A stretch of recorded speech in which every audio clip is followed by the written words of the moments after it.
this really was very much a full-blown betrayal, because it's the antithesis of making America great again. It's the antithesis of restoring constitutional principles, values, and civic duty and process. It's actually instantiating and setting up, implementing a regulatory infrastructure that lays the groundwork for a technocratic takeover.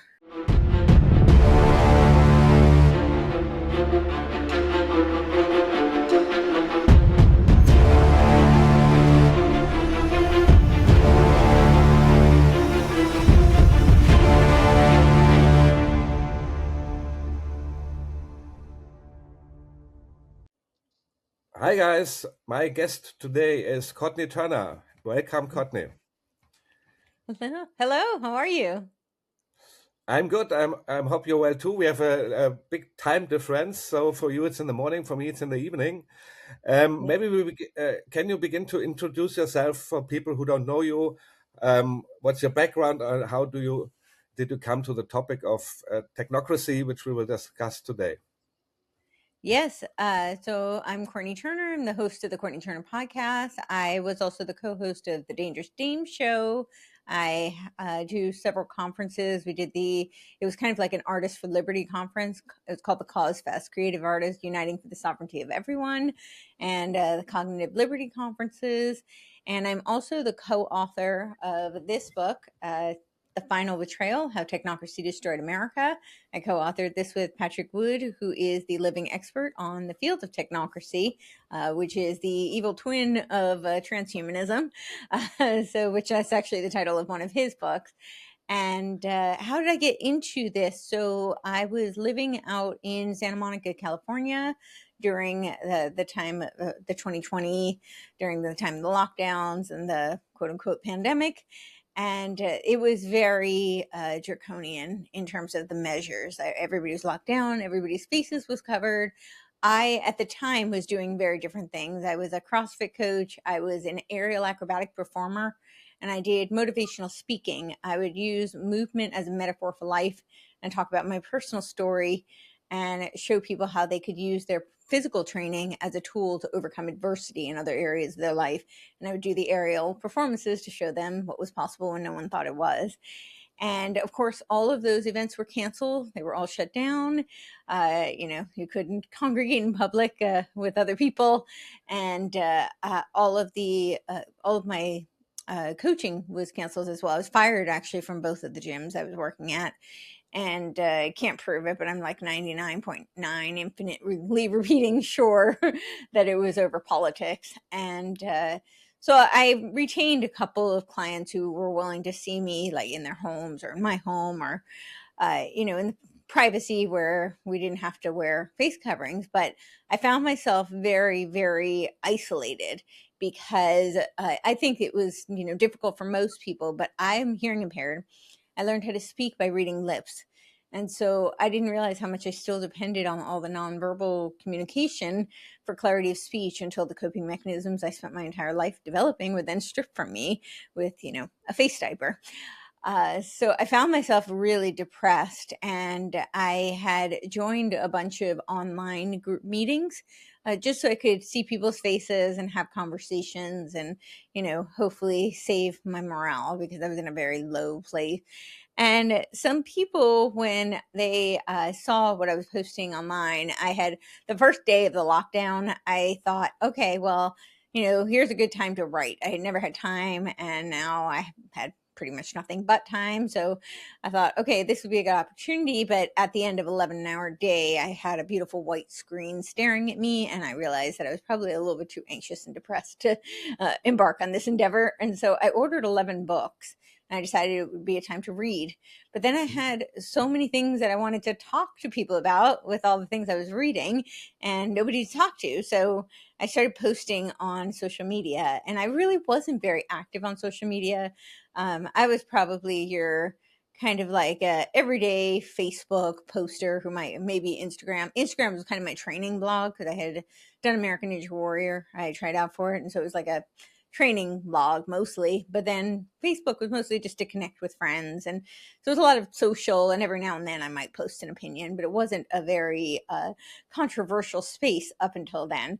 But then I started posting a lot of my thoughts about what was going on in the world and about what I was reading. And I learned pretty quickly that if you post a picture of an orange, that you'll have, you know, all of the internet arguing with you that it's really an apple and why you're wrong.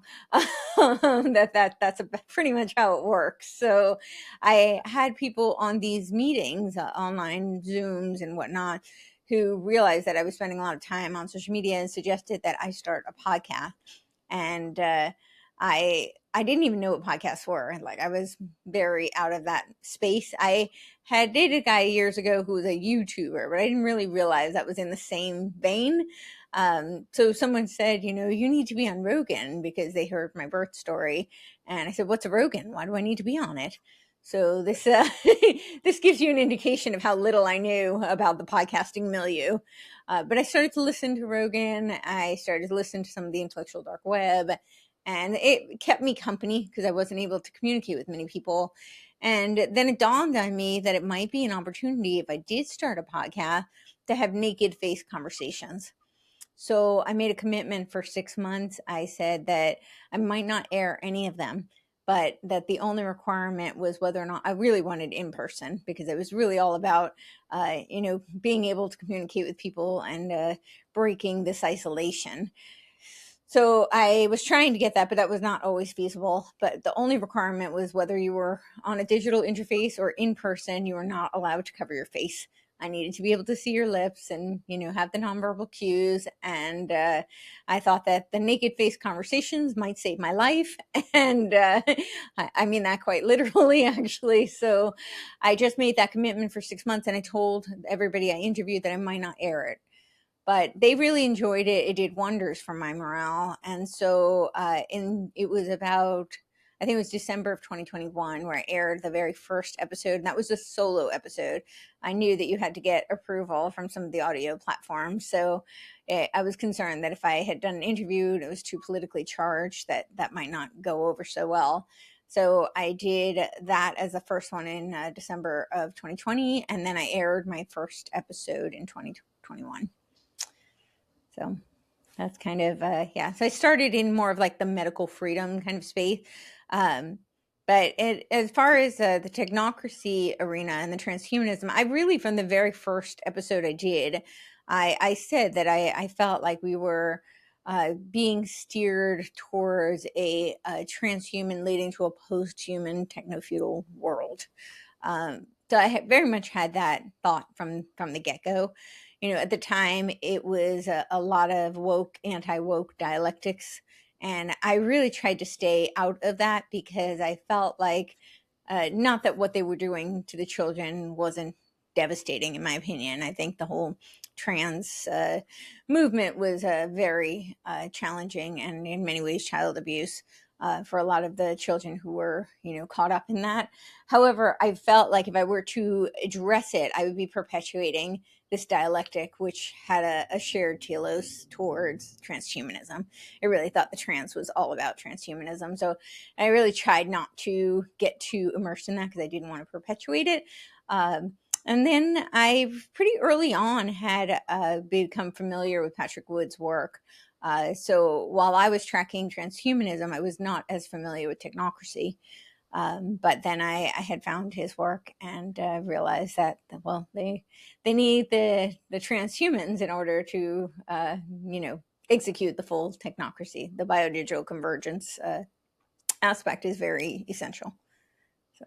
Yeah, the book has an interesting subtitle. It's How Technocracy Destroyed America, so past Mm-hmm. tense. So I think it's And then on we purpose. backtrack and say a cautionary tale, which I think is kind of funny. Yeah, Like right here, it says a cautionary tale, which I would like to believe it is, but yes. yeah. So we are already on the dark path. So you're very pessimistic, or explain it. Yes. So essentially, the premise of the book, and we wrote this in real time, so we were tracking a lot of the policy that was being instantiated, written, and some had passed as we were writing the book. So, it was an interesting experience because I would see like an executive order come through, and I would call Patrick and say, do we report on this? Because I can't tell you what's going to happen as a result of it, right? All we know is this is what's being passed. But we decided we should, show, and then we could show the possible ramifications of those executive orders. But the executive orders are all trackable, right? That's all verifiable. So we thought it was important for us to document in real time. But essentially, the concept is the final betrayal.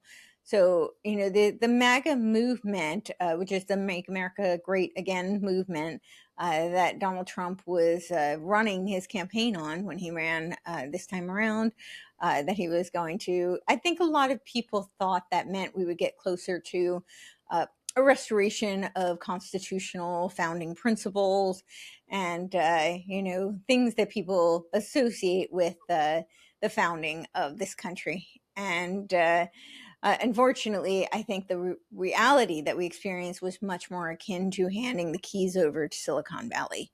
And so this represents a major betrayal because it's not the traditional, politicians tend to sell you a bill of goods, and they don't keep their promises a lot of the times. And I think not that we should accept people breaking promises, but I think people become kind of conditioned to expect that.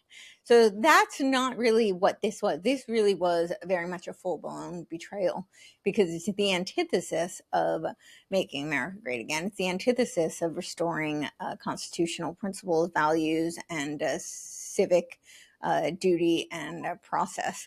It's actually instantiating and setting up, implementing a regulatory infrastructure that lays the groundwork for a technocratic takeover. What would you say was the most important executive order for them, so for the technocracy?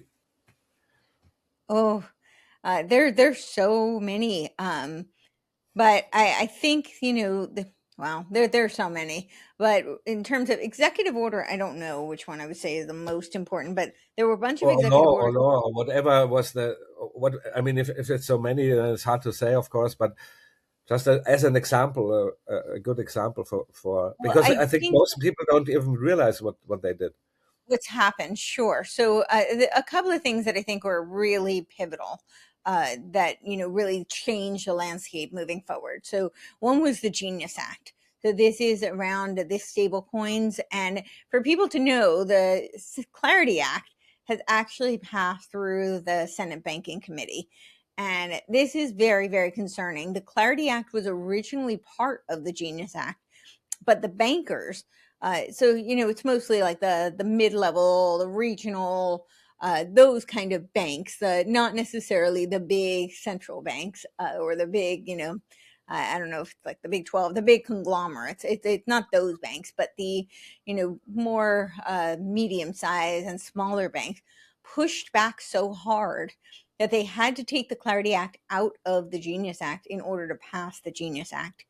And then they tried passing the Clarity Act separately, and the bankers pushed back again. I never thought that I'd be, cheering the bankers on as my allies here, but the bankers really were the resistance, and they were really leading the way on pushing back against this Clarity Act.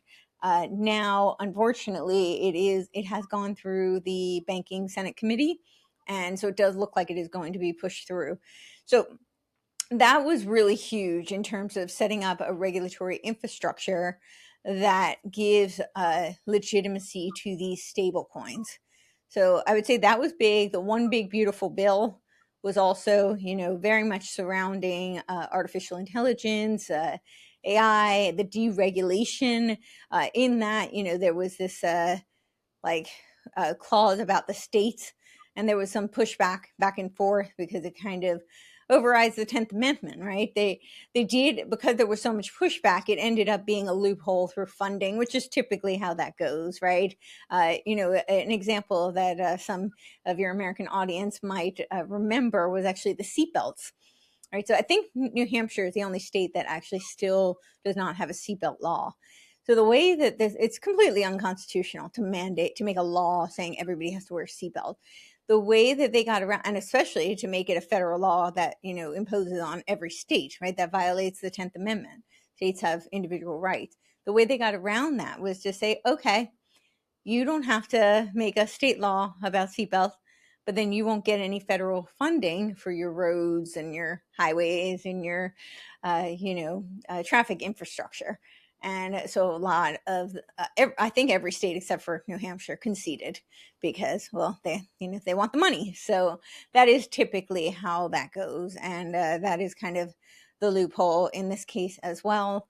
And there was then the AI action plan, And which was can you please first explain what is the problem about the legislation around the stable coins? What's the problem there?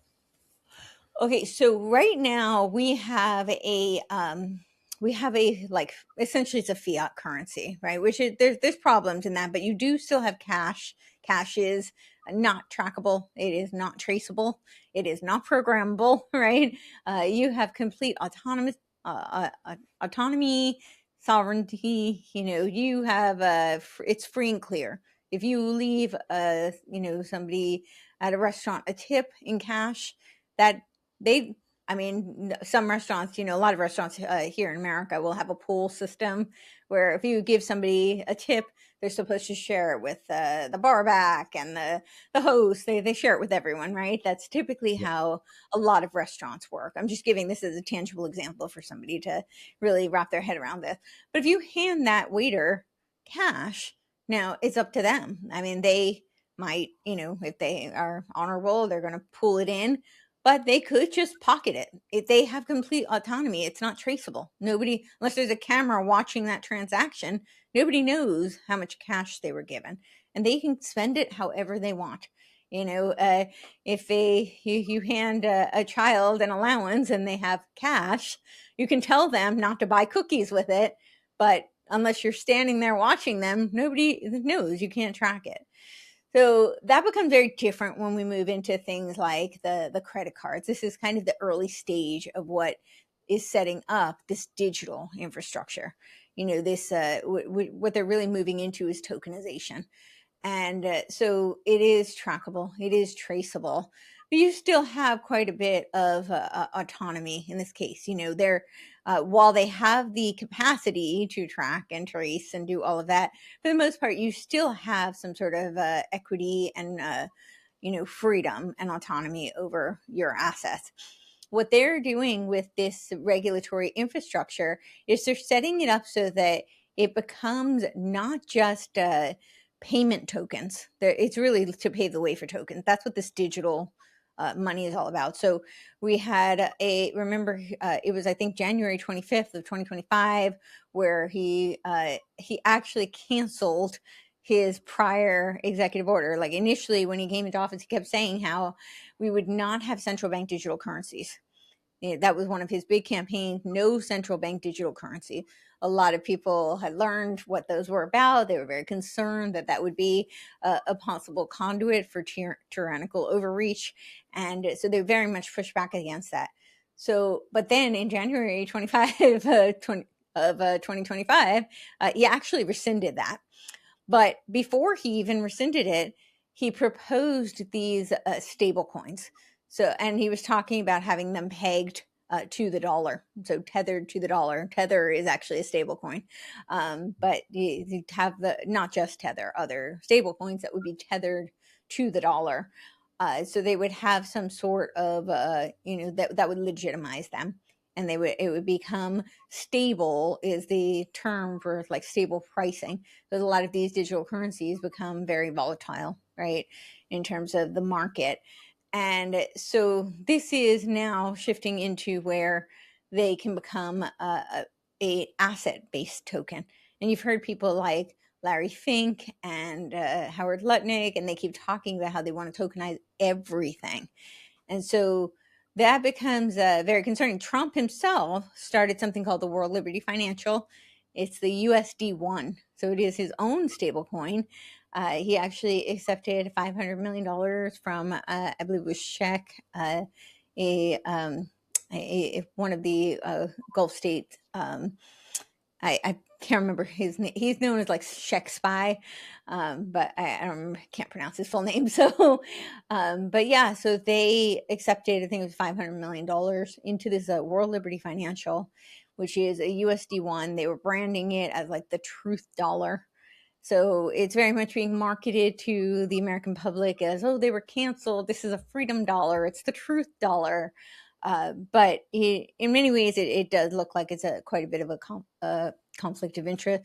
I'm not a lawyer. I'm not making any claims, but there are people who have raised the concern about the emoluments clause and how this might come into play in this case. But the World Liberty Financial is an example of this kind of tokenization, where they're making these meme coins, stable coins. He has a meme coin. Melania has a meme coin. So that's what they're setting up. This is a regulatory infrastructure, and so the Genius Act already sets that in motion. But now with the Clarity Act, that's going to make it so that so already bigger institutions can do those transactions. They don't actually need the Clarity Act. And they are already doing it. I just put another article out last night about the tokenization and how they're creating, the SEC is now creating two rails simultaneously, which is really going to make it so that everything is programmable, trackable, traceable, so we can all become part of this cybernetic organism. But the big institutions don't need it. They can bypass it. But now they're doing it so that the individuals can have this kind of tokenized asset, or Yeah, but tokenized. I don't understand yet, not yet, what the problem about the stable coins is, because now you can track every transaction anyways, between the banks. And what does anybody have to use the stable coins or compare it to Bitcoin, for example, or let's say Monero, which is anonymous? So is anybody forced to use that? So what's the problem for the user? That's yeah. So right now, no, they're not forced to, but that this is setting up the infrastructure so that they can move everything into a tokenized system, which is what people like Larry Fink and Howard Lutnick have said. They want everything tokenized. That includes all assets. That includes real estate, resources, us as human capital. Humans Mm. become tokenized as human capital. So yes, that, as I said, there is an element of being able to track. Right now, there's not a whole lot of like programmable money right now. There is some censorship. We saw this with Bank of America a few years ago with the January 6th event, and they were being, but it was retroactive. It was very transparent. We could see what was going on. It was very obvious. What these digital stable coins now, the shift, what they do differently is it becomes much more akin to something like a Chinese social credit system. So, I call it the cybernetic organism, but when you hear the social credit system, I think that resonates for a lot of people. But the way that it works is because it's digital money is already programmed by a smart contract. So the code is already embedded. So the permissions are set by that code. So that Oh, means that you want to pay something and your biometric data doesn't match up, or your biometric data indicates that they determine you're not in a good state of mind right now, it will shut off. You will not be able to use your own money. Let's say you want to buy a piece of steak, and now they have all of your information, and that code has already determined you've emitted too many greenhouse gas emissions this week. You have reached your allotment. You cannot buy a piece of steak. So you start to see how this is very different than the way our credit cards work right now, and it's certainly very different the way cash works right now. This is the big thing that I'm trying to get across, is that a lot of people will say the dollar is a fiat currency. I don't disagree with that. However, we still have cash. And for those who have studied history or those who have lived through it, they know that during the Great Depression, cash was king. People hid cash under their mattresses, right? And I think that if things keep going in this direction, cash is still going to have that kind of value because it's not programmable, it's not traceable, and it's tangible, it's physical. How do you see cryptocurrency and cryptocurrencies in general? I see it as a huge progress for humanity because you don't need a Mhm, third party. And some say, mhm. yeah, they just want to prepare us for the whole technocracy thing. I dispute that, but just to tell you my opinion. But what's your opinion about the all the other coins that are out there? Well, so what they've done with the this Genius Act is, and now with the Clarity Act that's coming through, is they're making it so that all of these stable coins are not independent anymore. They have to be, they're regulated. So now you have the same regulatory infrastructure that's controlling these digital currencies. It's no longer just somebody who started an app and has a coin. It's not that. It's now a part of a much larger infrastructure. So yeah, I think that the cryptocurrency, and I do think it was conditioning. A great example that I use often is the school choice vouchers. Right, I'm very opposed to these school choice vouchers. I think this is all about the agenda of putting every child on a blockchain ledger. This is part of the World Core Curriculum that, Robert Mueller was the Assistant Secretary General for 4 decades, and he wrote the World Core Curriculum predicated on Alice Bailey's Education in the New Age. This is all about creating global citizens that would be cogs in a technocratic machine. And they're very explicit about this. That in the school choice initiative is because, yeah, they say the money follows the child. That's right. It follows them for perpetuity. So they're completely tracking them, creating an entire database, and this is how they can get every child in on a blockchain ledger. But it is also how they can use these cybernetic feedback loops through social emotional learning and this tech ed infrastructure. They're data mining the children, and then they program them based on that data. The way that they market it is that it's AI precision education. They're specifically targeting them for their special, unique abilities. But, and in some cases, there may be benefits. I'm not disputing that. But that is essentially what happens. It becomes a cybernetic control loop, and So what where they you program and they're so feeding. what you But basically what I was going to say, sorry, about the cryptocurrency is with these vouchers, a lot of them have been done through crypto wallets. And now you've got a whole generation of parents who otherwise would not have been savvy with digital currency at all, but who've now been, much more incentivized to learn how to use it because of their children's education, the ESAs, savings allowances. Yeah. So what you're basically saying that they trick the people into the system more or less from the right because school choice I think comes from the right, right? So that they offer both the left wants to control the people anyways, and so they have to have a different story for the right. Is that your view? I don't really look at things politically. To me, it's a dialectic. Charlotte Iserbyt said explicitly that the school choice initiative would come from the right, and it very much has. And when I was I was 12 years old, so when I was sixth grade, I actually created a board for school choice. I definitely didn't know then what I know now, but I went to, I lived in a town that was next to a bigger town. There was no public high school in my town.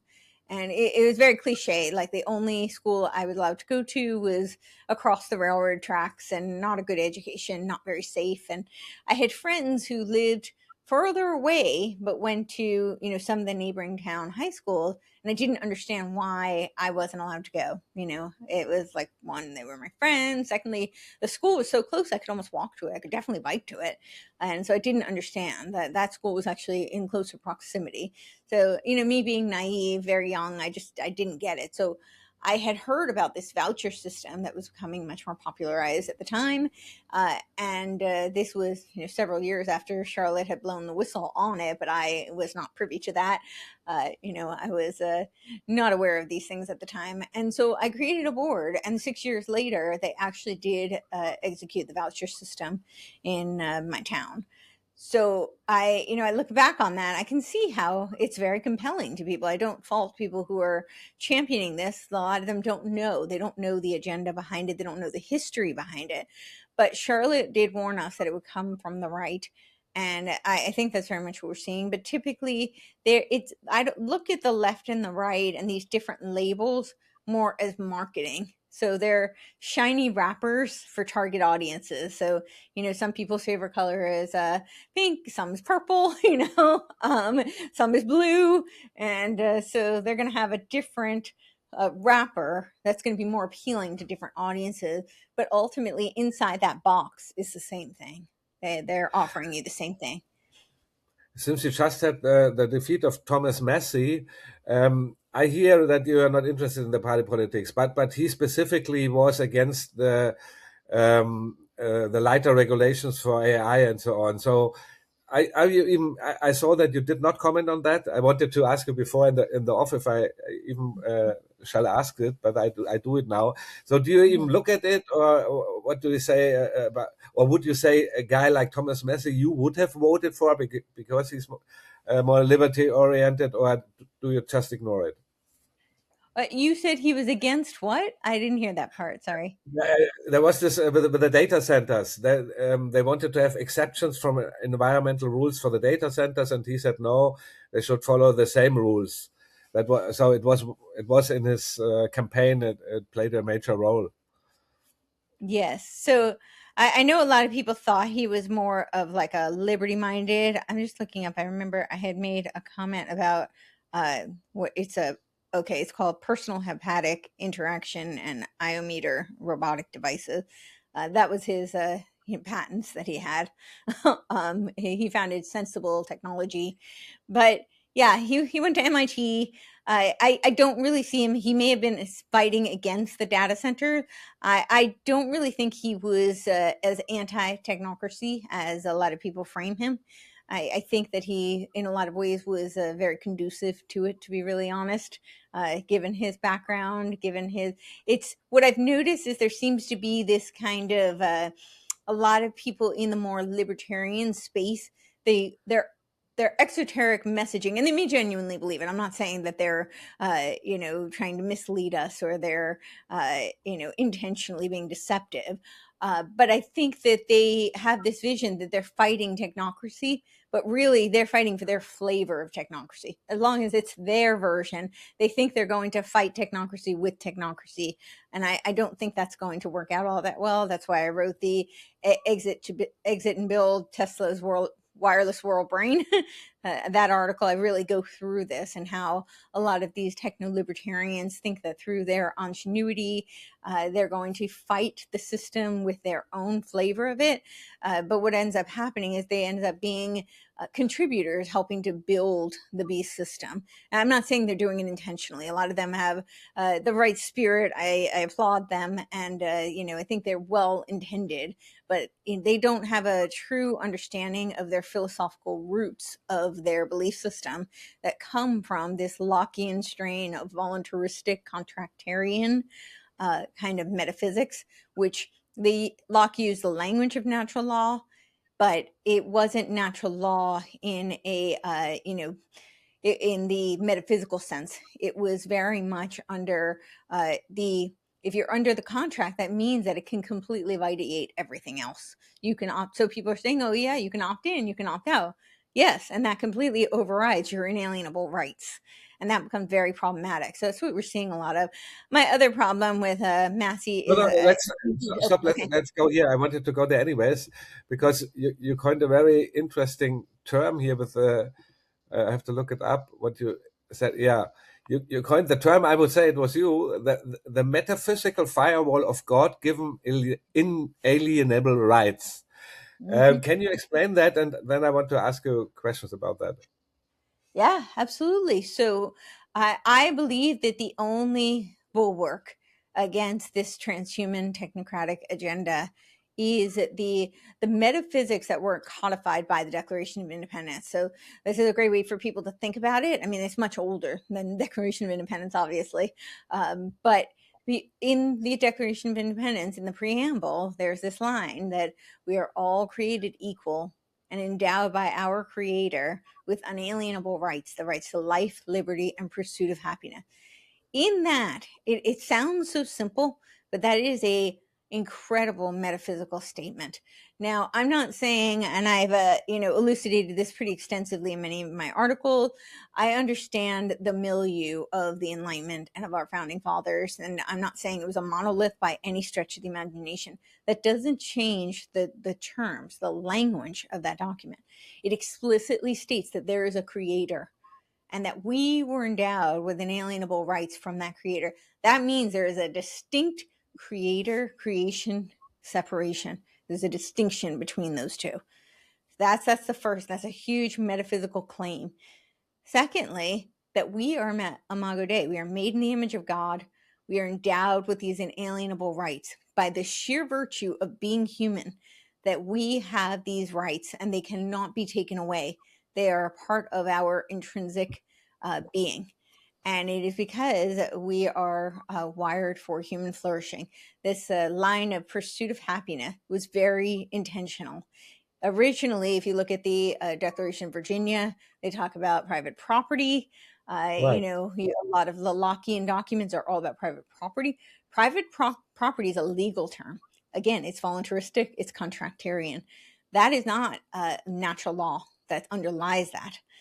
Pursuit of happiness is derived from the notion of eudaimonia, which is an Aristotelian, it's a Greek term that means human flourishing towards virtue. It means that we are wired toward, that is our telos, our intrinsic nature is to be wired towards right action, towards virtue.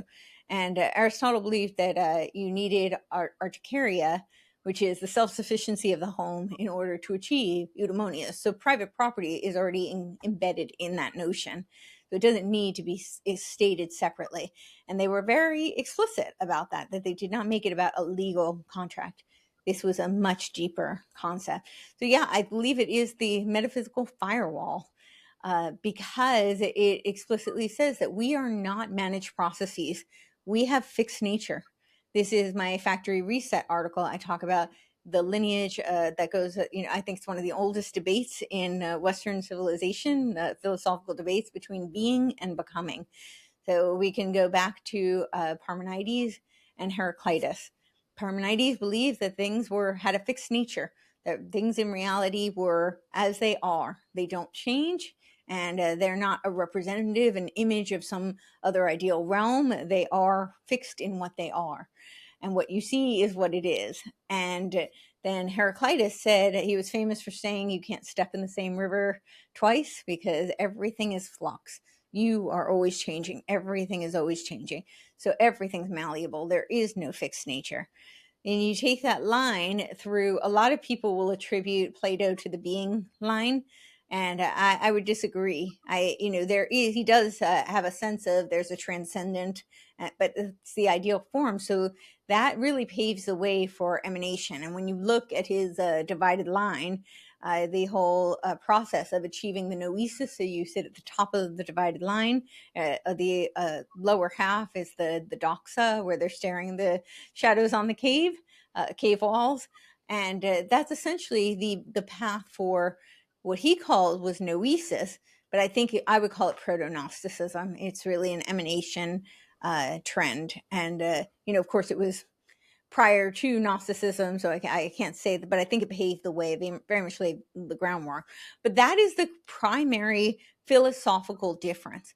So you've got the people who believe that in evolution, they believe that humans are just upgradable substrates that can be managed and upgraded, and that we're processes to be developed.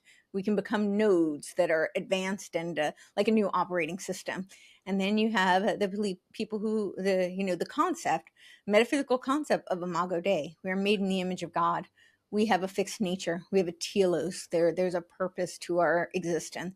That cannot be changed. That cannot become a managed node.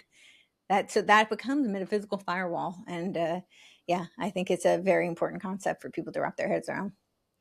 Yes, I would agree to that, but of course it includes property rights. But every government infringes on property rights, so also the American government. So how do you? I think you want a government, right? That's what I'm hearing. But no government in the world ever accepts the property rights of their citizens. They all tax the citizens. So, well, what's your plan there? Or do you also want to abolish the governments? Well, you're looking at it from a legal perspective. I don't accept that premise. That's already a metaphysical But dispute. even So, in your no, it is. metaphysical sense, even in your No, metaphysical I'm sense, right, but I'm going underneath that. I'm not going to address a physical contractarian layer when we haven't agreed upon the analogy that I like to use is that if we're building a house, I can't discuss what color to paint the walls in the room on the second floor if we haven't agreed on what the foundation is. Is it going to be brick? Is it dirt? Is it concrete? What we need to agree on that, the metaphysical layer, the foundation of what is reality, that has to be agreed upon before I will discuss the legal contracts. And this is a huge problem we're running into with, especially with this technology, with these smart contracts, right? Everything the Constitution is being completely overridden by this protocol layer that sits on top. This is why I'm saying we need to peel back. We need to go underneath because it is the entire foundation for which our entire civic structure and our legal system is predicated. And so once that gets shifted, once that gets overridden or misunderstood, that's where our inalienable rights can be completely stripped from us. I'm saying I won't even have that conversation until we get underneath it. yeah, So but I already agreed to your definition. And still, if you have a government, it will, however you define it, it will infringe on that rights. I mean, every government did that in the history of mankind. Every government does it now. The American government did it. So, what's your solution for that? yeah, humans are flawed. Humans will sin. We will miss the mark, right? So that will be happen for as long as humans are in existence. Absolutely. So this idea of infringing upon, again, property rights. You're not including it in the larger sense, right? I talked about the pursuit of happiness, which Aristotle believed you had to have articaria in order to achieve eudaimonia, right? So articaria is this self-sufficiency. Property rights are included in that, but they don't come from a contract. They don't come from the government. This is self-sufficiency, ideally within the home. That's what he was talking about, the home being self-sufficient. So when you're saying that governments infringe upon property rights, they absolutely do. It's incumbent upon the people to understand their rights. That comes from before they can understand the legality of their rights, they have to understand what it means to be human. They have to understand what it means to have inalienable rights, what inalienable rights are, and how to defend them. So before you start talking about the legal, do you understand what I'm saying? It's Yeah, downstream. Legality is downstream, but it's not incumbent upon the government. The reason our founding fathers created the Constitution was not to protect or grant rights, it was to protect the people from the government. Limited I know, government. We need to but it didn't protect work out. against That's that. my point. My point is But if that the it didn't work people out. don't understand it, and this is what I always say is that with the education system, people keep saying, "Oh, they took religion out of the schools." I would argue they did not. They inverted it. They taught the inverse of the biblical framework of religion. It is a very religious teaching that you have inculcated in the school system currently in the United States. I would say largely in the West in general. However, what they did take out was metaphysics. So most people don't have this foundational understanding. And the religious institutions have been so infiltrated and watered down, most of them don't understand their own metaphysics. I would say it's largely incumbent upon them to be teaching all over the world. Should be teaching the concept of Imago Dei, the concept of a creator-creation distinction. If you are of the biblical tradition, now if you're not, that's a different conversation. But if you are, that is the foundation for your entire worldview. If that is not being taught, it cannot be defended. We have been deracinated. A tree that is cut off from its roots cannot stand, and it certainly cannot grow. So So let's assume everybody understands what you're saying. Do you need a government then or not? I think we still have a government. Do you You- want just pure chaos and anarchy? And yeah, because that's just a breeding ground for usurpation of power, right? That's just you obliterate the state, You have complete chaos, and what always happens when you have chaos? You have a breeding ground for someone to step in and execute tyranny. I mean, throughout history, that's always been how it's occurred. So no, I think No, there should be some I sort of would say the order. opposite. Every government ever in the history of mankind did not accept property rights, or your metaphysical People definition did of it, not and that's people the did not problem. defend it. You're reversing it. The incumbents is not upon the government. The incumbents is on the people. The government is not Yeah, but obligated. take just No, one no, no, example. no. If The yeah, government is not obligated. It is the people. The people need to defend their own rights. They don't. The people abdicate their responsibility, they abdicate their duty, they abdicate their civic duty, and they allow the power to consolidate upward. I don't fault them. A lot of them have not been taught. A lot of them don't know what it means to defend, don't know what inalienable rights are, let alone know how to defend them. But again, I will not accept this premise that it's on the government. It is on the people. The people need to push back. The people need to defend their rights. Until we get that reversed. People who are in positions of power like being in power. They will always want to seize more power. They will always exert their power. That's exactly. historically, that is just human nature, right? So we can't rely on them to say, "Oh wait, those are your rights. I'm not going to infringe." No, you need to know your rights. You need to defend them and stand up for them and protect them. That is your responsibility. It is not the government's responsibility.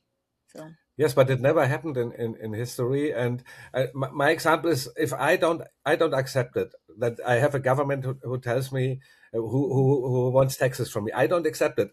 All the other people accept it. So what's my choice? So I can't rely on that the other 300 million people get it. I can't do anything. So mhm. that's why I say that a government in itself is immoral, because it forces me with a gun to pay Well, the taxes, and I government say, is, for example, I say I understand what you mean. Let's just say I don't think what you do, and I don't think you actually do understand what I mean. I don't mean that to be disrespectful, but yeah, there's good. again. So we talk about the metaphysical layer, right? Civic duty is downstream from that. That's why I say the entire legal and political infrastructure is a result of this metaphysical substrate. And until that has been established and until people understand it, everything becomes disordered thereafter if you don't have that solid. And so when you're saying you're talking about how, oh well, nobody has ever respected your rights. Again, it's not up to the government to respect your rights. It is up to you, but most people don't know their rights. Let's just think about if you go into, um, let's talk about the medical office, right? So, have you been to the States? I'm not too familiar with Yes, medical yes, system. but Okay, long ago. so when you go to a doctor here, a lot of people have this impression. It's like they have the white coats, they have the authority. A lot of people kind of just completely submit, whatever they say goes, but they're answering to a higher authority, and that authority is not necessarily an institution or a person. It's an entire infrastructure. And a lot of it is actually at this point technocratic. Mostly what they become is glorified coders. They are trying to figure out how to give you a number that they can enter into the system. That system will then tell them what prescription to give you, and they can write that to the insurance. And that's a lot of medicine in this country today, unfortunately. I'm not saying there aren't outliers. There's some wonderful doctors still, bless them, we need them. But traditionally, that's how a lot of the system works. Now, they have something called standard of care. So it's standard of care. It's, really illegal. And this is why everything's downstream, right? So this legal infrastructure, this layer on top, which dictates pretty much everything they do. And so they will say to you, well, based on this, you have to take this medicine, you have to have this test, you have to have this procedure. Now, most people don't know. They can say, I don't want that test, and I won't take that medication. They think like if they don't, and some doctors will hold over you. Oh, well, then I won't see you. They actually don't have the right to do that. If they terminate, they actually have to go through a whole process. It has to be a formal written process. most people don't know that because they don't know their rights. So they just, in fear, say, "Oh, I better do that, otherwise I'm going to lose my doctor, and I might get really sick." And I'm not faulting people, but they don't know their rights. So how can you stand up for them? They don't know them. So that's what I'm saying. This isn't about. I'm not saying that governments are going to be somehow moral. It's supposed to be. We're supposed to exercise our civic duty. It's downstream from us having morality, us as individuals. That's what's supposed to hold them accountable. That is what's supposed to. If they are not read that. When you read the Declaration of Independence, I think it's over 30 times where they talk about the usurpations of power, right? This infringement, and they keep saying these how the king was abusing, essentially, right? And that's what they're standing up against. And so that's why they created this government where we have the right to redress grievances. How often do you see that? People rarely ever do. People do protests, and most of those protests are not even civil protests, right? They're not really redressing grievances. But the problem is that most people, very few people, and I'm just talking about the United States right now because that's my framework, and it's also the only country in the world that has codified these metaphysics into a document, into a legal document. Most people have not read those documents, so they don't know, and so they're not defending it. So yeah, you can go through and say, well, throughout history, of course, power corrupts, and absolute power corrupts absolutely, right? There, people who are in power are going to consolidate power. I mean, that's human nature. It's not their responsibility to step back and say we'd like them to. It's up to us. Would you accept that 10,000 people who think exactly like you form a village and live exactly to what you think is good, and the federal government in Washington should leave them alone? Would you accept that idea? That the federal government, you can do You that. I you mean, fi- you you fi- you, people create you take sanctuaries. 10,000 people with you and found a village Mhm. with 10,000 people living according whatever your People definition is. Would you accept that? people create sanctuary zones all the time. Unfortunately, Pardon? usually people create sanctuary zones all the time. Yeah. Unfortunately, usually the people who create the sanctuary zones are not civil-minded, right-ordered people. They're, it's usually like Chaz and Chop, where they're causing all sorts of chaos and destruction. But yeah, you can create a sanctuary zone. That's your prerogative. I mean, many people create compounds, and they go live like off the grid, essentially, not on Indian reservations have their own jurisdiction. It's So you I'm not. Yeah. okay? You would not say the federal government has to go in and I don't know, break it down or arrest people. You would accept that.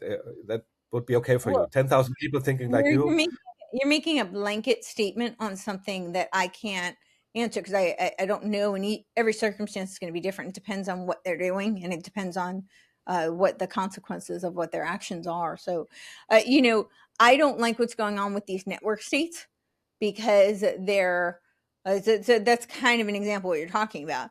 People who think that a network state cannot be tyrannical, I mean, that I've got a bridge to sell you because just because it's a small community, well, what happens when you still need a digital ID to enter? You still need their own currency.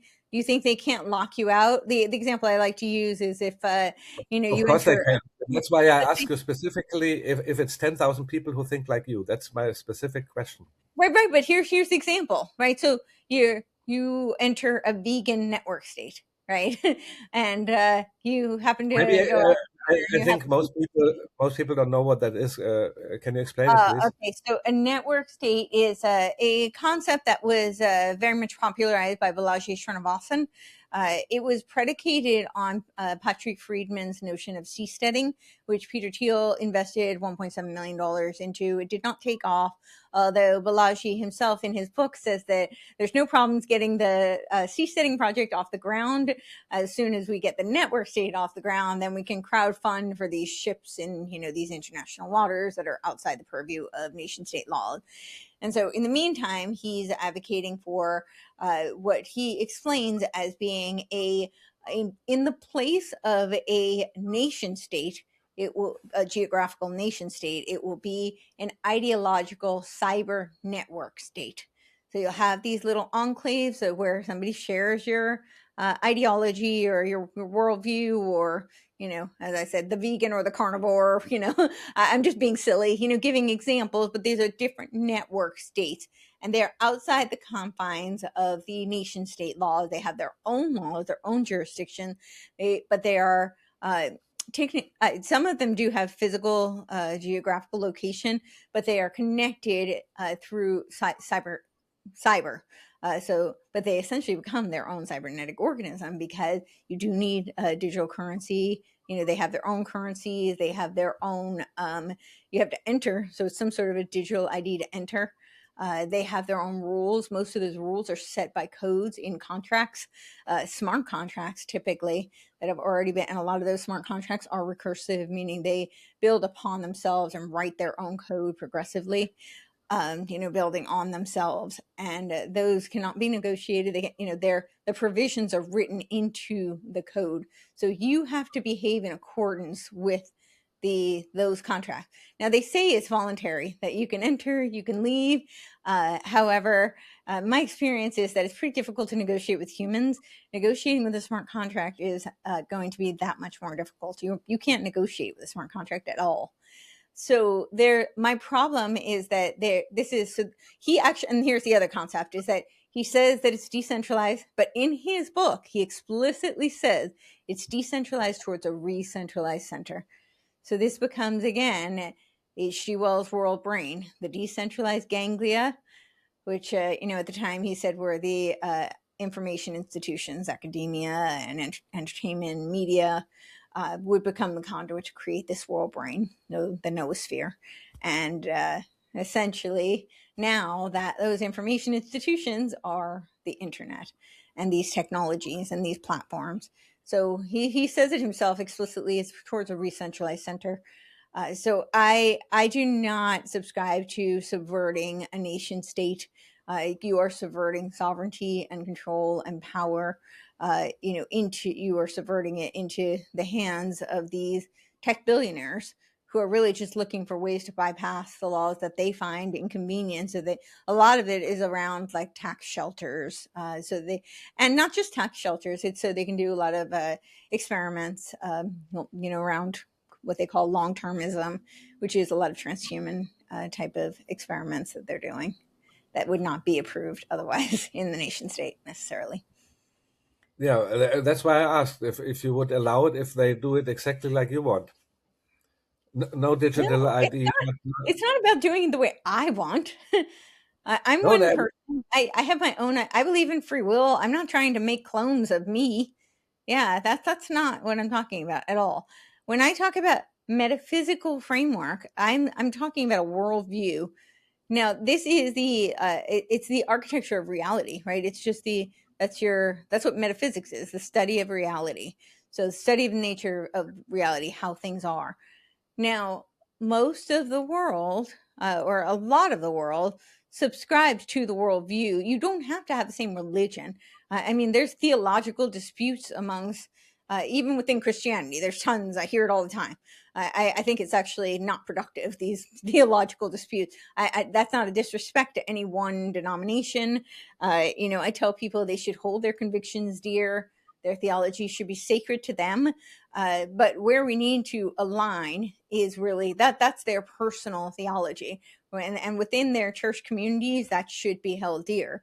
But to fight amongst each other, I don't find that super productive. I think that again becomes dialectics, and it becomes useful to create that the warring factions, which become breeding power, breeding for usurpation of power. Sorry.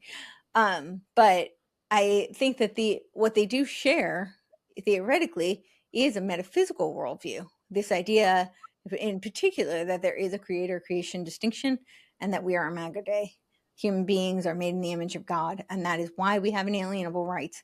The fact that we were endowed by our Creator with those, that is the bulwark, in my opinion.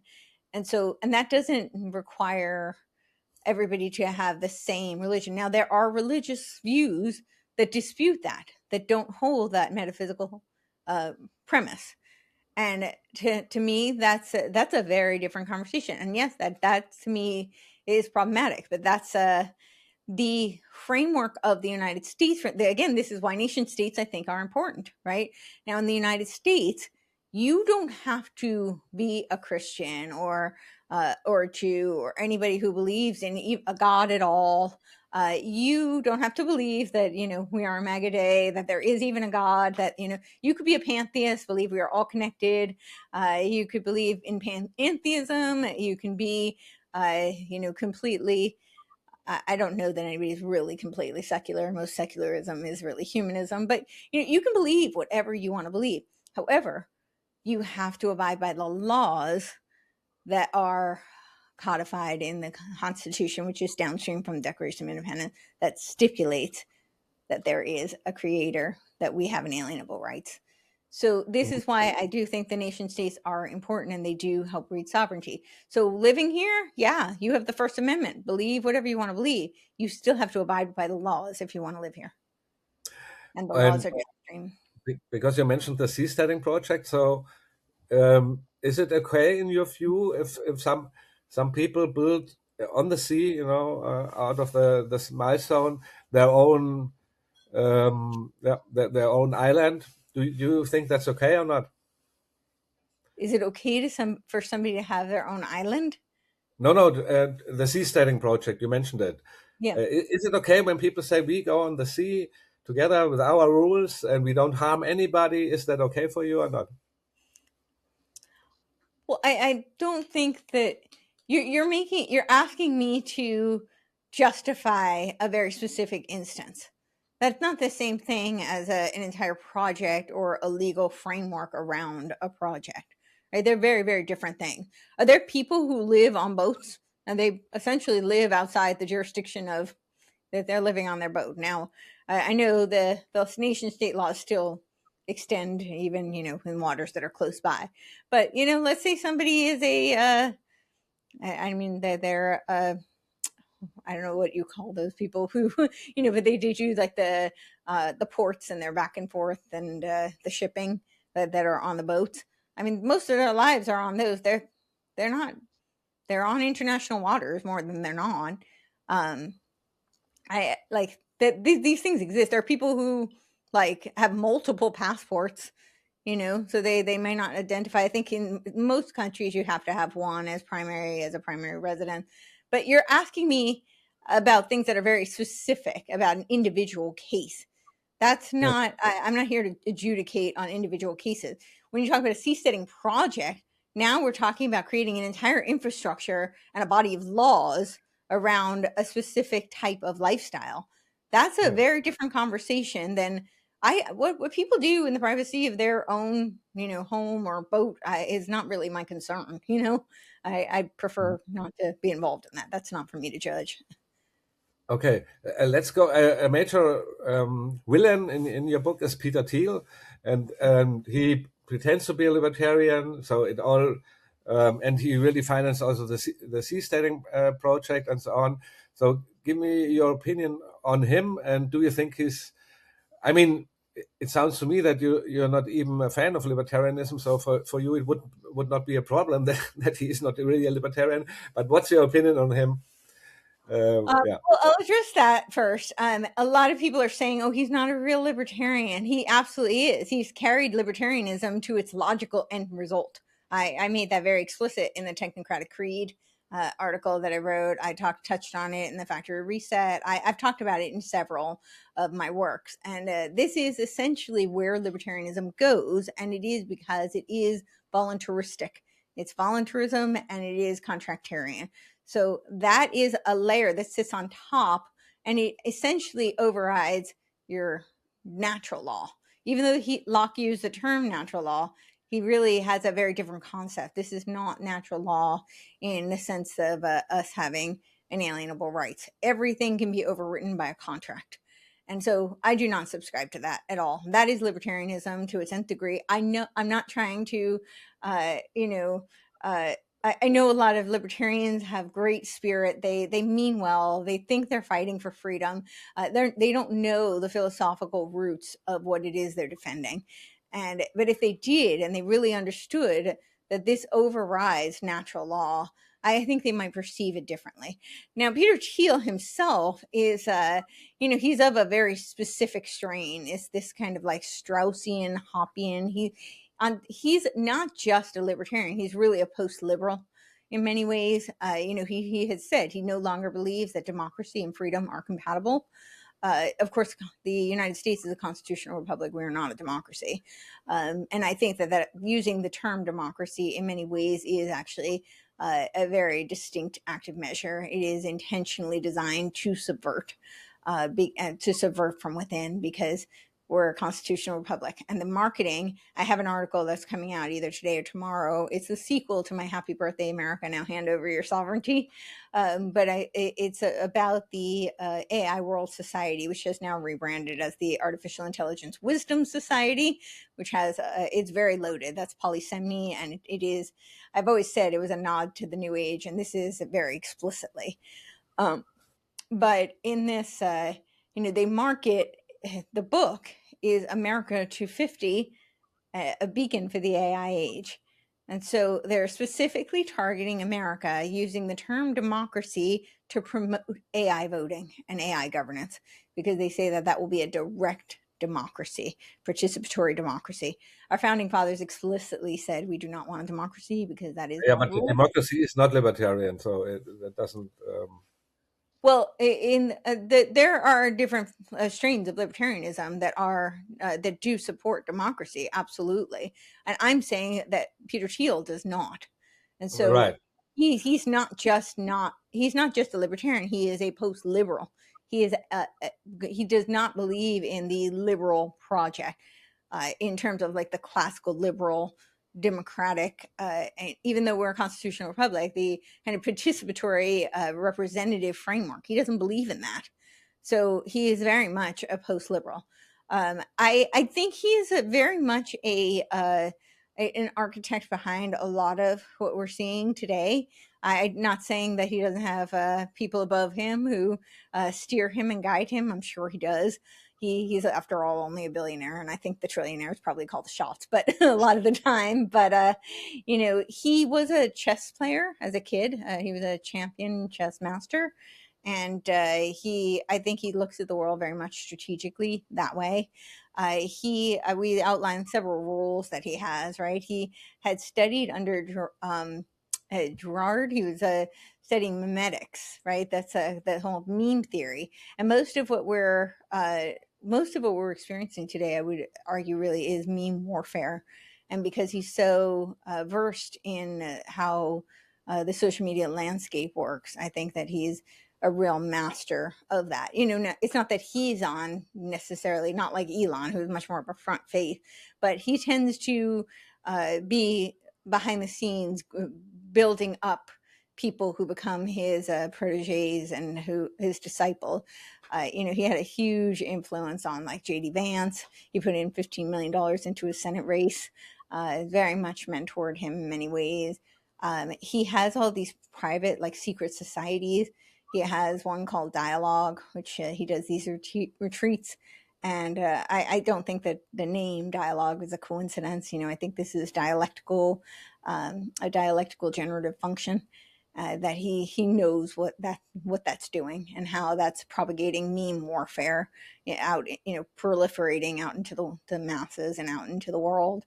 He is involved in Praxis, which is one of these network state projects. Which is he's also involved in the Highland Rim Project, which is another network state project that's here on the border of Kentucky and Tennessee, and that's involved with like the CREC and this kind of Christian nationalist type of community.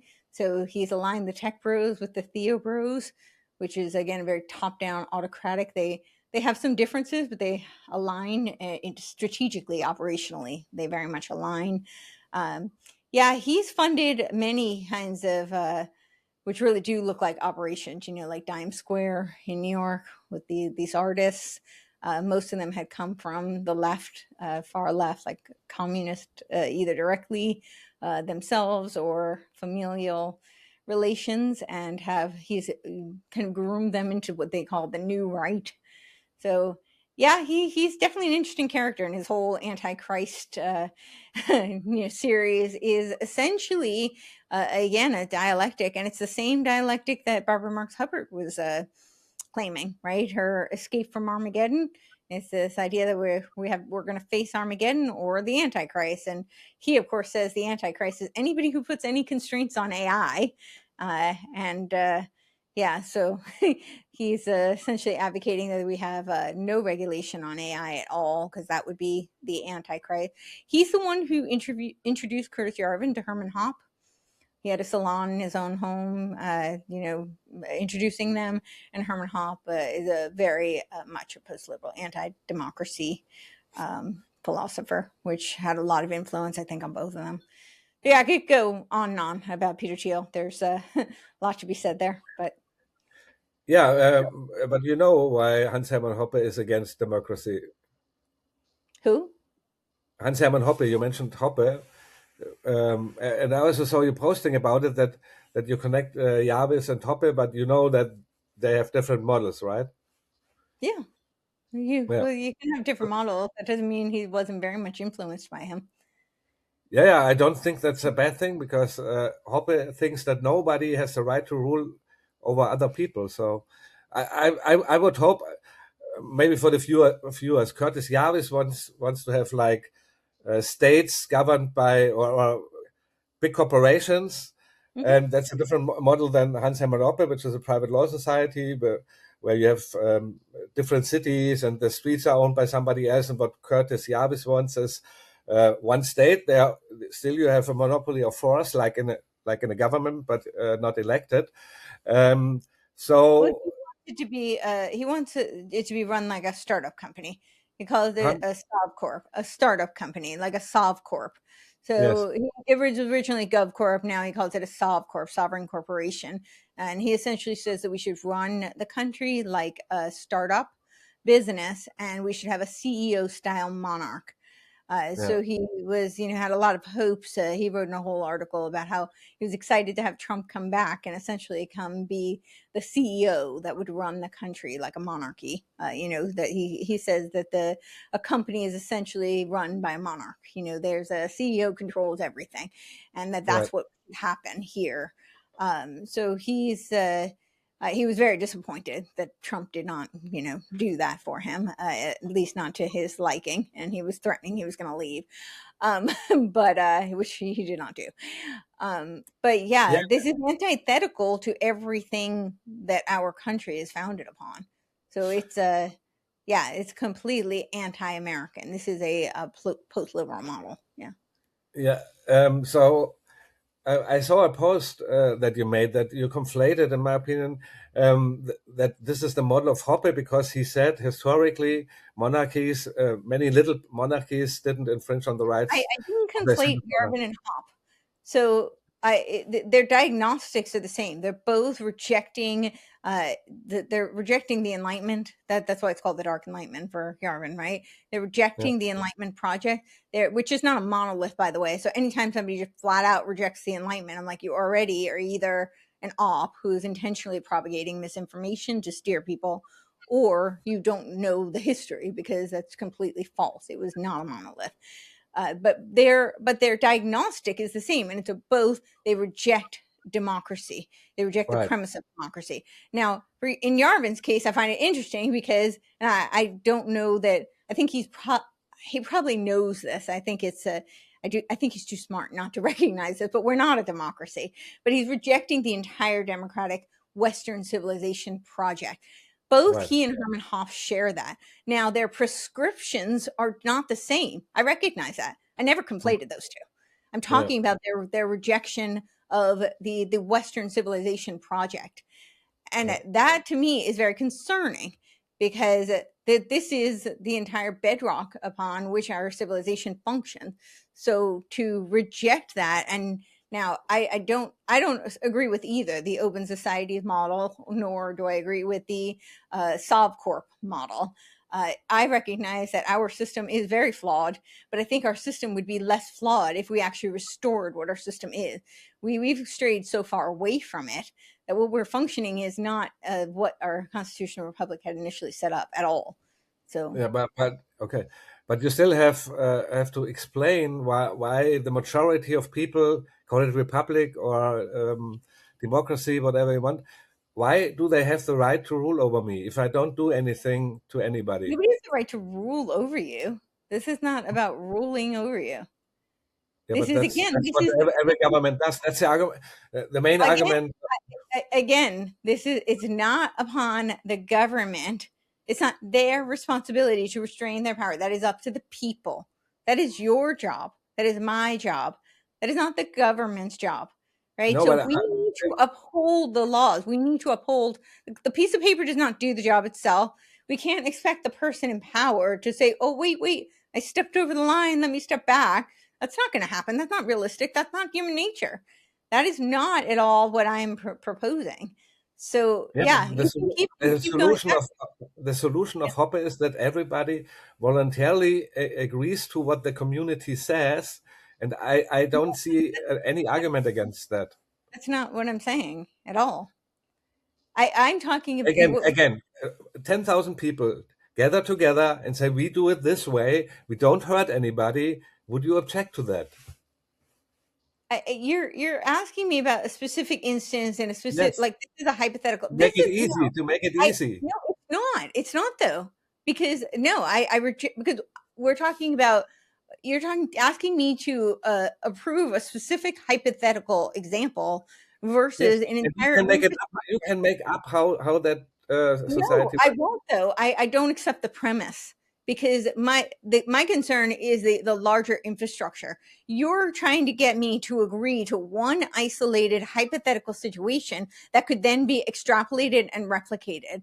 I'm not going to do that because Yeah, I but you, recognize you on your side proposing one model, no, which is because the American Constitution, which didn't let me work. finish it. When you talk about something like a network state project, my problem is not one isolated project like Prospera. Prospera is a great example because it's caused a lot of problems. The entire government around them, the entire population around them has tremendous problems with what they're doing there. Or So that's a What great problem? example. What It, problem?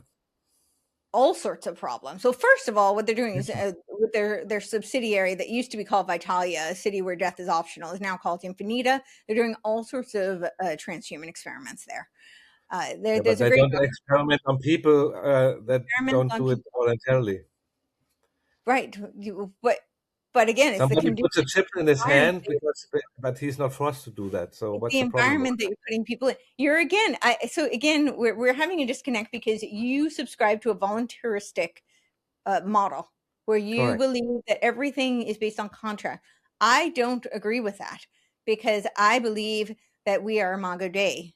We have inherent value. We have intrinsic telos. We have inalienable rights that cannot be overridden by a contract, in my opinion. No And matter I say who, it cannot be overridden by I a don't government. subscribe to that. I didn't vote for. Let me finish here because you want me to agree to a hypothetical example about some community which I can't predict what will happen, what they'll do, how that will impact the larger ecosystem around them.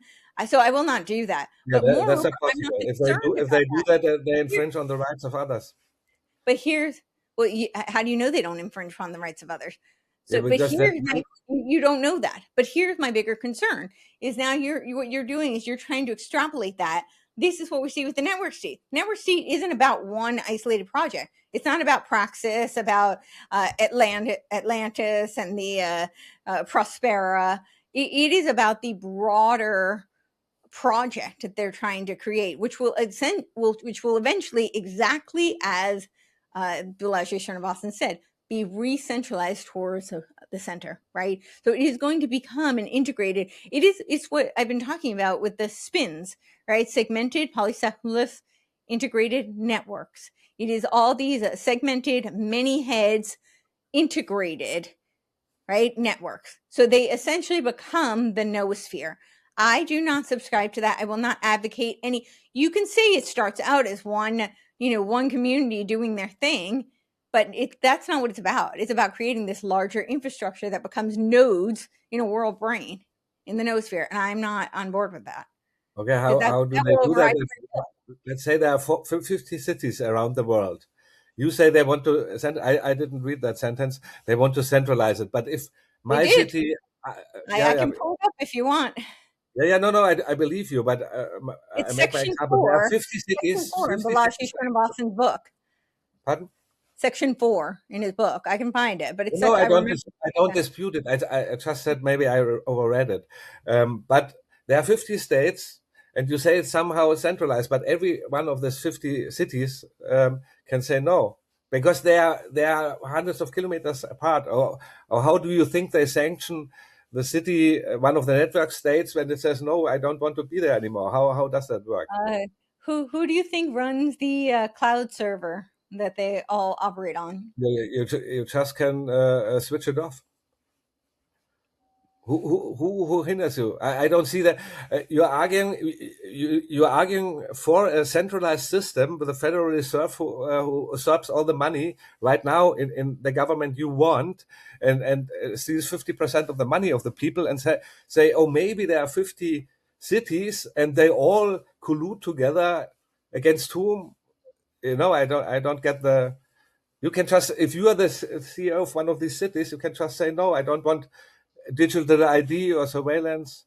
I don't see the danger there. Because they're all run on digital ID. It is a digital system. Every Yeah, but single one they of don't them have is to. a digital That's why system. I ask you. You can have like you can name it after you and say no. We want also different states, You're but talking governed about like like you. to go build a farm, like, and have your own compound.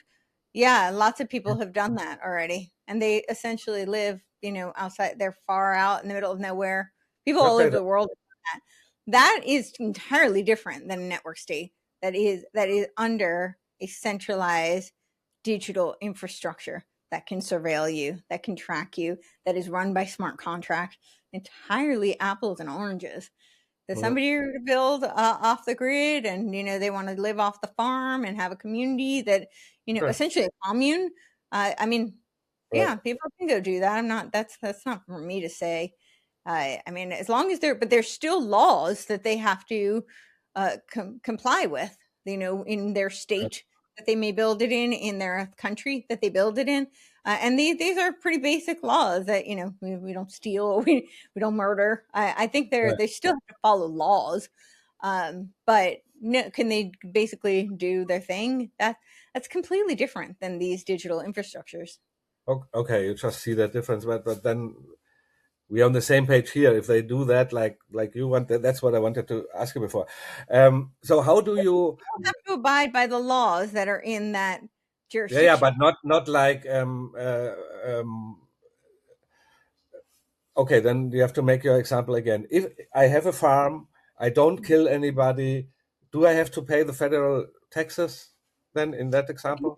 If you have a land patent, it depends that not every state makes it very easy, and not every area. But if you have a land patent, then you What don't does have it mean? What does it mean, it's land a patent? patent on your property. If you have a patent on your property, you don't pay property taxes. Uh-huh. So yeah, if Yeah. you get a big plot of land, you and you have the patent for that land, you don't pay the Uh-huh. property taxes, and you have full ownership rights to do whatever you want on that land. Do And I think also, that? Yeah, I think everybody should be able to do that. I think people should be able to own their land, their house, their whatever, their assets completely outright. The idea of property taxes when the country was first founded was for a very different reason than what it is now. mhm, Back then it was about having skin in the game, because essentially that made you a citizen who would vote, and so you weren't just voting for some laws that didn't impact you. You were voting on things you were directly impacted by. And that was why our founding fathers set it up that way. We live in a very different system now where people are voting on and have no ownership of land or anything.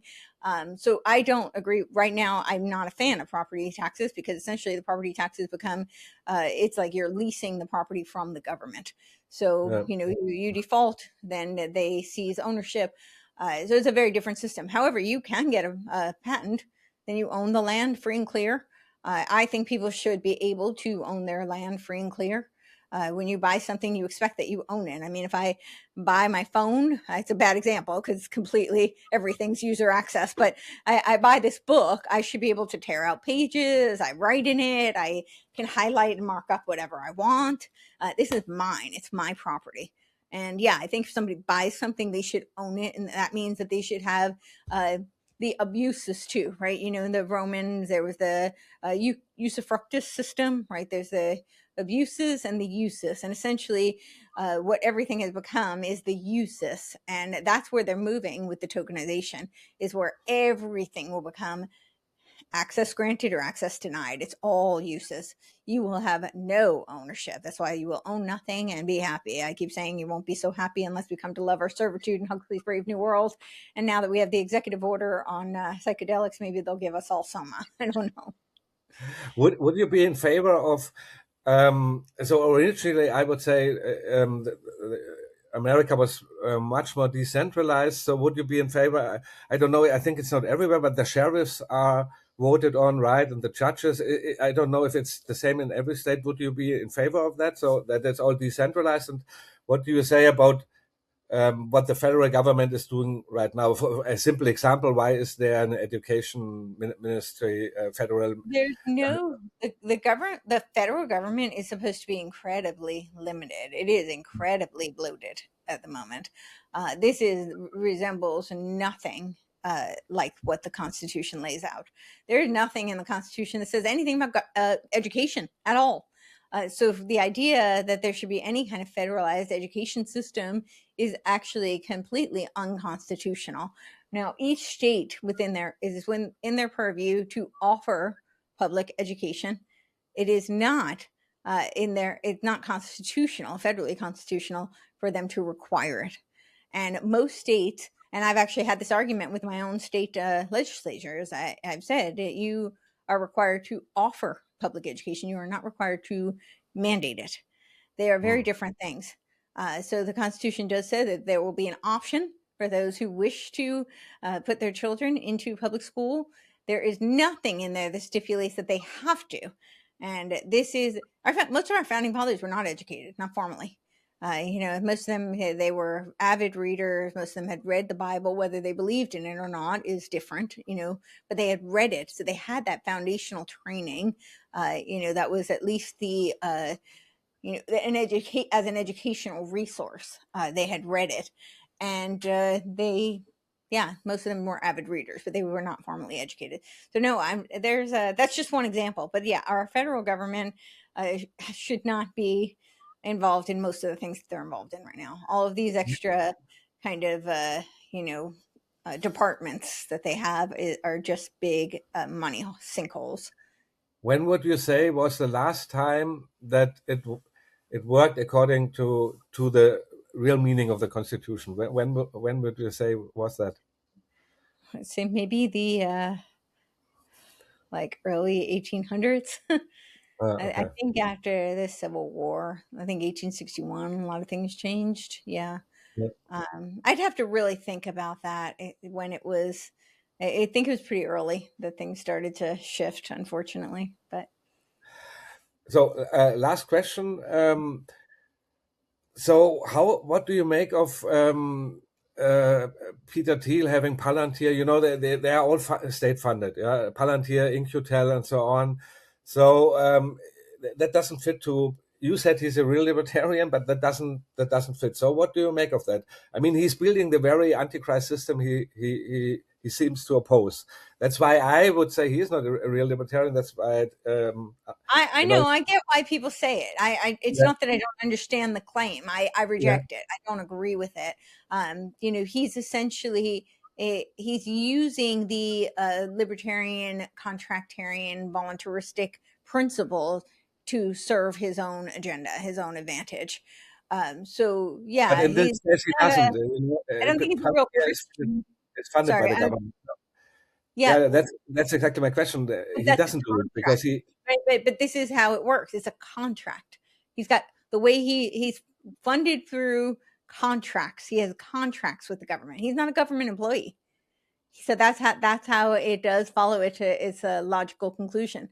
It's through Yeah, these. but a contract between private individuals is totally different than a contract with No, the government who can contract. tax the people. It's voluntaristic. You said if people want to enter No, no, into, no, because I you didn't sign it. I you didn't yourself, sign it. you No, yourself said if you want to wait, you yourself said if you want to enter into a community where you are subject to your tyranny, you're entering in. That's your prerogative. That's the contract. You entered in. You chose it. That is no, no, exactly, yeah. He is no, because choosing. the taxpayer. Okay, there's the misunderstanding, I think, of the whole concept. I am funding his Palantir company involuntarily as a taxpayer. That's not voluntarily. It's right. I'm not justifying it. I'm telling you it's a contract. That's why he supports Of it. course, it's a contract, but it's a contract with the government. That's totally different as a contract between two voluntarily agreeing people who are self-funded. They're That's a two totally different. voluntarily agreeing entities. So he supports this. So Yeah, yeah, I'm that's why I'm not, saying that's not libertarian. If you force taxpayers to fund your company, that's not libertarian. so But we don't you're have to fight about that. but I will draw the distinction because you're conflating two things there. He is entering into a contract with the military industrial complex, right? Whichever department it may be, whether it's DARPA or InQtel, which is the Yeah, funding, like essentially like a hedge fund for the military, yeah, right? Um, and that was one of the seed funding for his early Palantir ventures. So he's entering into that. Now, the taxpayer doesn't directly fund Palantir. Yes, I know indirectly they do. I understand this. And I don't InQtel. support it. I'm not supporting it. I just want to make myself very clear. I'm not Yeah, supporting it. I don't support funding Palantir through taxpaying dollars. It's not directly though. It is because it's through contracts. So through that contract, they pay him. It's so we don't pay Palantir directly. Do you understand? It's contractual. yeah, So yeah. while But I didn't.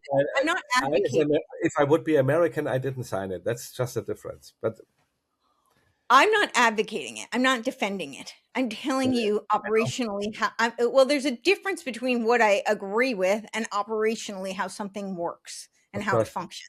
So, Yeah, okay, so that's yes, and this is through these various contract agreements, just like Oracle. Remember I said, what's the cloud server that all these network states are operating on? Palantir is the intelligence layer. yeah. Oracle is the server, right? The data server where everything Mhm. sits, and Palantir sits right on top of this. So they have a symbiotic relationship. Although Yeah, there's competition amongst the egos, the personality.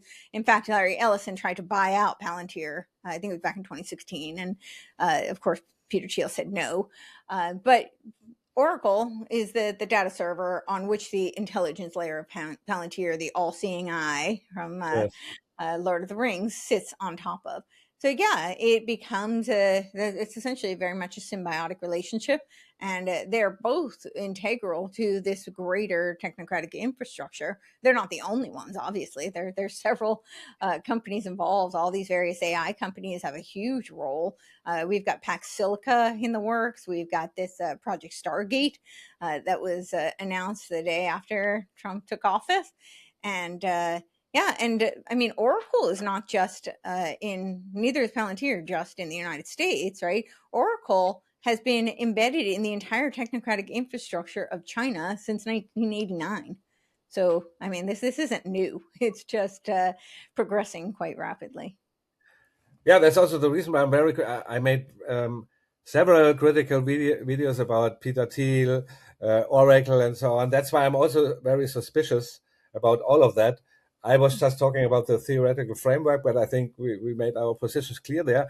I think we could agree very easily that going back to, let's say, what you said when it was last, that would be a good state.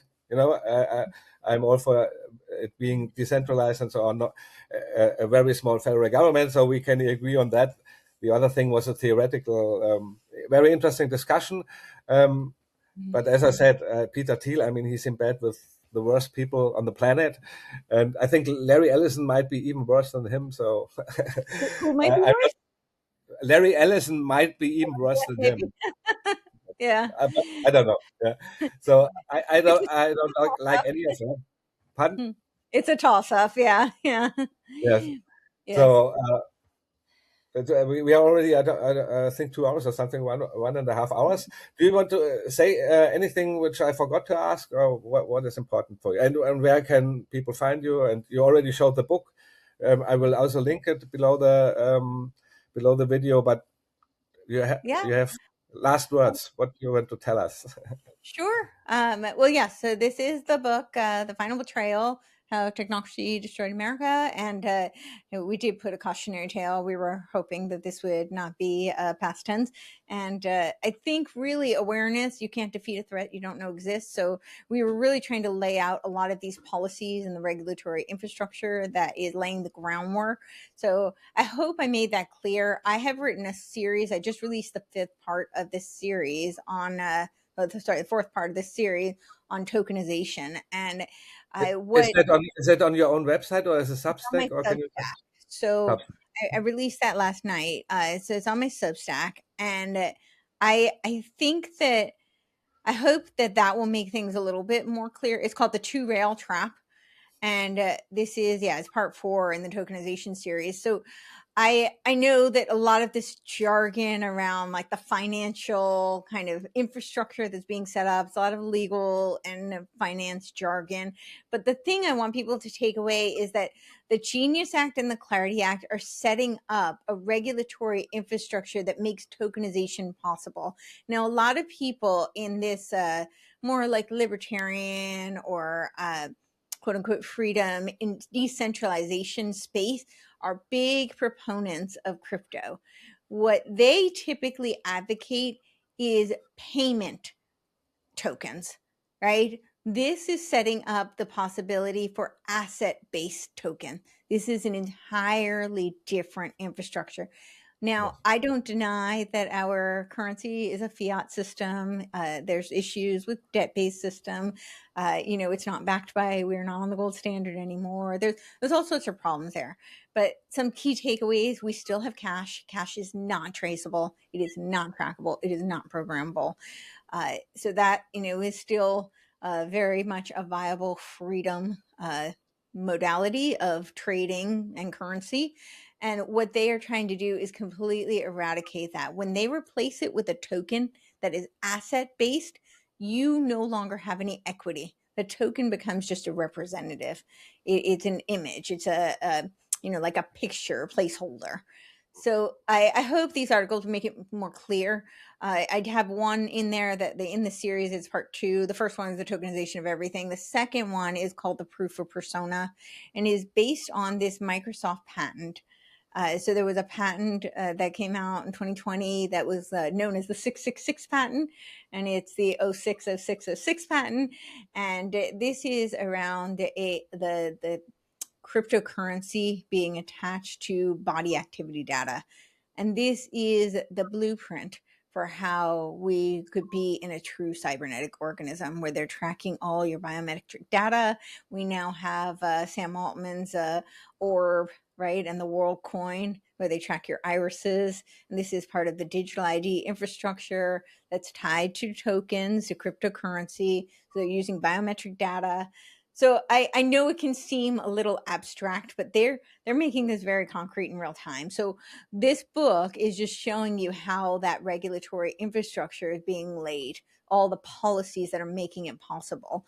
And then with Trump, with his own projects, right, what he's doing with World Liberty Financial and the Board of Peace, and now the Board of Trade and the Board of Investments. I mean, what he's doing as president versus the citizen who is now crafting his own kind of um, financial infrastructure, really, for a new monetary system are two very different things. So that's the first thing I really wanted to make sure that I got that clear for people, and for people who want to go further, please check out the Substack. I hope that makes it clearer. And then, yes, the book is available on Amazon. If you want more than one copy, then go to technocracy.news because you'll get a discount. Although if you're not in the United States, Amazon is probably the best place to get it. It'll be much cheaper for you. And then I have several articles on my Substack. So the final cut was a very long piece, but it goes through a lot of these metaphysical principles and the being versus becoming, which I think are so integral to this discussion. And I think the becoming lineage is what sets the precedence for transhumanism and technocracy.